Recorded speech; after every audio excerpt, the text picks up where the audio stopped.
অনেকদিন পরে আবারও কিছু আমার আবেগ এবং কষ্টের কথা শেয়ার করতে আপনাদের কাছে চলে আসলাম। আসলে এগুলো করা ঠিক কিনা আমি জানি না, কিন্তু মাঝে মাঝে আমার এত মন খারাপ হয়, আমার মনে আমি আত্মচিৎকার করে সবার সাথে কান্না করে যদি আমার কষ্টগুলো বলতে পারি, হয়তো আমার ভালো লাগে। হাই এভরিওয়ান, আপনারা জানেন না যে পৃথিবীতে একটা এখনো মেয়ে আছে যার কত কষ্ট। আসলে কষ্ট কি না বললে তো কেউ বুঝতে পারবে না।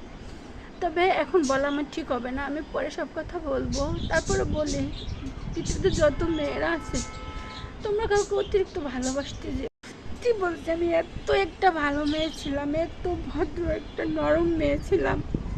আমার জীবনটা একদম কষ্টে ছাড়কার করে দিয়েছে সবাই মিলে। আমি এরকম জীবনেও কল্পনা করি আমার লাইফে এরকম হবে। আমি অর্থের পাগল ছিলাম না, আমি একটু সহানুভূতিশীল ভালোবাসা পাবো। এখানে এসে এই পর্যন্ত কতটা কষ্ট করেছি, কতটা আঘাত সইছি, কতটা অপমান সইছি, কতটা লাঞ্ছিত সইছি, যা পৃথিবীতে কোনো মেয়েরা হয়তো সবে না। আর অনেক আগে অনেক ভালো সিদ্ধান্ত নিতে পারতো, অনেক আগে অনেক ভালো কিছু করে জীবনের লাইফটা সেটেল করতে পারতো। 4 মিনিটে একটা ভিডিও দেখে আপনারা সব বুঝতে পারবেন না একটা মেয়ের কষ্ট বা একটা কিছু।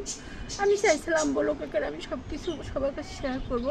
এখন বর্তমানে পারতেছি না, তবে খুব শীঘ্রই আমি চেষ্টা করতেছি করার। আর আমি ভালো মন্দ সবই শেয়ার করি। আমি সত্য কষ্টের মাঝেও হাসিটুকু ধরে রাখার চেষ্টা করি। হলো কয়েকটা মানুষ আছে, যদি আমি কষ্ট পাই হয়তো ওদের জীবনটা লাইফটা নষ্ট হয়ে যাবে। আমি যদি একটু হাসি তাহলে হয়তো ওরা ভালো থাকবে, তাই নিজের কষ্ট চাপা রেখে ওদের জন্য আমি হাসি, ওদের জন্য নিজেকে ভালো আছি, ভালো রাখার জন্য চেষ্টা করি, কিন্তু পাই না। সামনে এসে আমার কষ্টগুলো দাঁড়ায়, আমি সইতে পারি না। আর যখনই আপনি কোনো প্রতিবাদী হতে যাবেন, কোনো উত্তর দিতে যাবেন, আপনি খারাপ হয়ে যাবেন। যখনই আপনি সত্যিটা বলতে যাবেন, আপনি খারাপ হয়ে যাবেন। আপনাকে যদি কেউ না বুঝে, আপনি জোর করে তাকে বুঝাতে পারবেন না। সুখটা বাবা মাই করে, মেয়েদের সুখ বাবা মারা তৈরি করে, আমি যেটুকু বুঝি। কিন্তু আমার বাবা মা আমার সুখ তৈরি করতে পারেনি। আমি হয়তো আমার সন্তানদের সুখ তৈরি করতে পারবো না, তবে আমি অনেক অনেক চেষ্টা করবো আমার সন্তানদের সুখ তৈরি করার জন্য। আমার মতো যেন ওরা কষ্ট না পায়, আমার মতো যেন ওরা লাঞ্ছিত না। 5টা মেয়ের মতন আমি সাধারণ জীবনযাপন করতে পারিনি। আমি এমন শান্ত ছিলাম যে আমার কষ্টগুলো বলার আগে আমার কষ্ট আমার মনের মানুষ বুঝবে। আমি ভাবছিলাম যে আমার সবসময় সুখ দুঃখে একজন মানুষ পাশে থাকবে, কিন্তু আমি জীবনে পাইনি। আজকে আমার মনটা অনেক অনেক বেশি খারাপ, তাই আমার চোখে এমনিতেই পানি চলে আসতেছে, আমার কান্না চলে আসতেছে। আমি তো কারো কাছে বলতে পারি না, তাই আমি ভিডিও বানিয়ে রাখলাম। যখন দুনিয়ায় থাকবো না বা কোন দিন এই জগতে বা এদের কাছে থাকবো না, তখন এদেরকে আমি ভিডিওগুলো পাঠিয়ে দিব।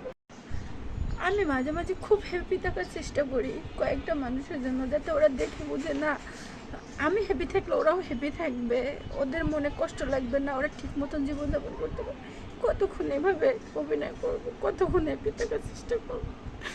আর আপনি যদি কাউকে না বুঝেন, জোর করে তো আপনাকে বোঝানো যাবে না। আমি একটা ভিডিওতে বলেছিলাম যে ভাগ্যবতী হওয়াটা সব থেকে ভাগ্যের ব্যাপার, সুন্দরী না। আমার ব্যাপার ঠিক আমার সাথে সেটাই হয়েছে। আমি সুন্দরী হতে পারি, কিন্তু ভাগ্যবতী হতে পারি। ভাগ্য আমার পরম করে হাসে নিয়ে পরিণত করেছে। ভাগ্য আমাকে এমন শিক্ষা দিয়েছে। পুরুষদের উদ্দেশ্যে বলছি, নারীদের যদি বুঝতেই না পারেন, তাহলে ওই নারীকে আপনার জীবনের সাথে জড়াবেন না, অপমান করবেন না, ঘৃণা করবেন। সবসময় নারীদের শাসন করবেন না, দোষ ধরবেন না, সবসময় নারীদের দোষটা ধরে আঁকড়ে থাকবেন না, নারীদের ভালো ব্যবহার করতে শিখুন।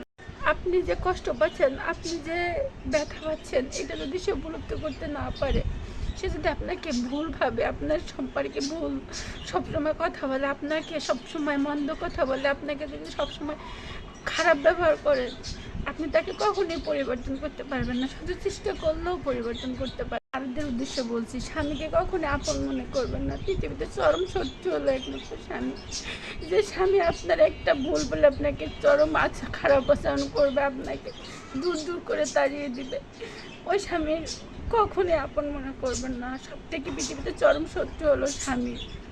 আজ আজকে আর কথা বলতে পারছি না, খুব খারাপ লাগতেছে। হ্যাঁ, সবাই ভালো থাকবেন, সুস্থ থাকবেন, আর আমার জন্য দোয়া করবেন, আমি যেন পৃথিবীতে বেঁচে থাকার উৎসাহটুকু পাই।